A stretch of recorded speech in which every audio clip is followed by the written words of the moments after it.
Hello everyone, this is Engineer Casilla at patuloy tayong mag-solve ng mga circuit problems dito sa ating subject na circuit analysis. Sa oras na ito yung problem natin.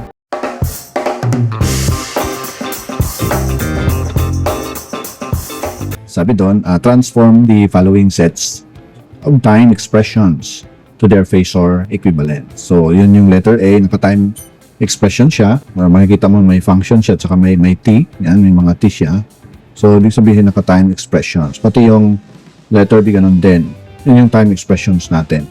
At i-convert natin siya in phasor form. Napaka-valuable na malaman natin paano mag-convert nito kasi mas madaling mag-solve ng mga circuit problems na gamit natin yung idea natin sa phasor. Sige, so tingnan natin itong letter A.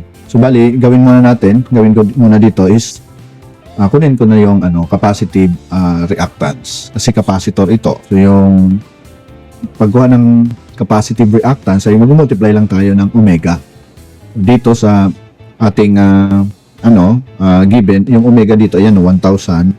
So yung mayroong multiplier ng t o time, yan yung omega natin. Yan yung form natin Okay?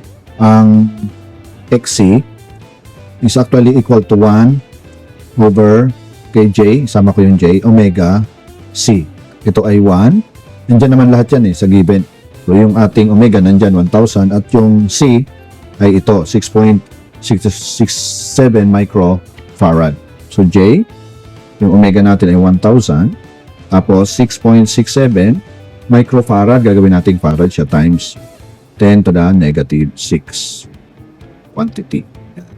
Kung kukunin natin yung ating calculator, i-divide natin sa 1 yung 1,000, o i-multiply muna natin 1,000 times 6.67 times 10 to the negative 6. Okay, so yung base sa atin ay 0.00667. So yung inverse niya 1 divided by the answer. So 149.97 yan. Actually, yung XC natin 150 ohms. Magiging siya, negative siya. So yan. Kung ating itataas yung J from denominator to numerator, magiging negative J. 150 na siya. So therefore, pwede na natin i-set up yung Z natin. Kasi ito ay isang expression natin dito, yung Z. In phasor form, yung Z natin, diba? Nandyan naman yung ating R at saka nandito yung ating X sub C. So yung J natin ay 150 minus J 150 ohms. Okay, nasa phasor form na siya. So pwede na itong sagot na ito. Phasor form, naka-rectangular format. Hindi naman sinabi kung anong format, kung rectangular o polar. So kaya pwede na yung sagot na yan. So yun yung unang phasor set na natin yung impedance niya. Sa ating namang voltage, ating dyan is given is 100 sine omega. Ang omega natin ay 1,000 t volts. So ito ay i-change natin sa cosine. Okay, 100 cosine 1,000 t. Pag change natin sa cosine, lagyan natin ng parenthesis dyan, isusubtract natin to ng 90 degree. So therefore, yung V natin ay 100 cis, yung angle natin ay negative 90 degree. Okay, volts. Tapos, yung I natin, kung nakita natin dito, yan yung IM. So, kopyahin muna natin. So, 0.471, yan yung I sub M natin, yung natawag nating peak current. So, naka-sign siya. Pinopya lang natin at omega 1,000 t plus 45 degree. Kinopya lang natin. So, yung I natin, i-convert natin to sa cosine. Yan ay 1,000 t plus 45 degree minus 90 degree.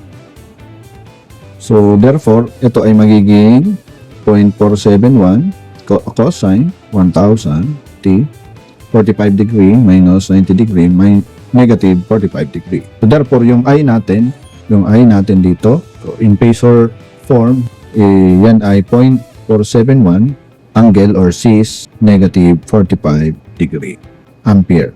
So, ito yung current natin. At dumako tayo sa letter B. Letter B. Itong letter B natin ay makikita mo, ito ay inductor. So, sa inductor, kunin natin yung X sub L or inductive reactance. Multiply lang natin ng omega yung ating inductance. So, yan ay J omega L. So, given naman yung omega natin, makikita natin dito, yan yung omega natin 500 at saka yan. Times L 57.17 millihenry. So, gawin natin henry siya. Times 10 to the negative 3. So, i-compute natin yan ng calculator. Ibigay sa atin is J 28.85 ohms. So, pwede nating ma-set up yung impedance natin dito. Yung R natin, yan, given naman. Okay, nakasulat naman dyan. Ang R is 50 ohms. Kaya isulat natin dito, 50 plus J 28.85 ohms. Yun. So, ito yung ating hinahanap na phasor. So, yung sa voltage niya, 300 sin 500t. 300 sin 500t. Gawin natin itong in cosine. Sa cosine, 300 cosine 500t minus 90 degrees. Yan. So, ang ating V in phasor form na ay 300 angle o cosine I sine or cis negative 90 degree. Yan. Volts. Yun. Ito yung hinahanap natin. Okay? So, yung sa current naman is 5.20 sine o kinopya lang. Okay? 500t minus 30 degree. So, i-cosine rin natin siya. So, 5.20 cosine na siya. 500t okay, minus 30 minus 90 degree.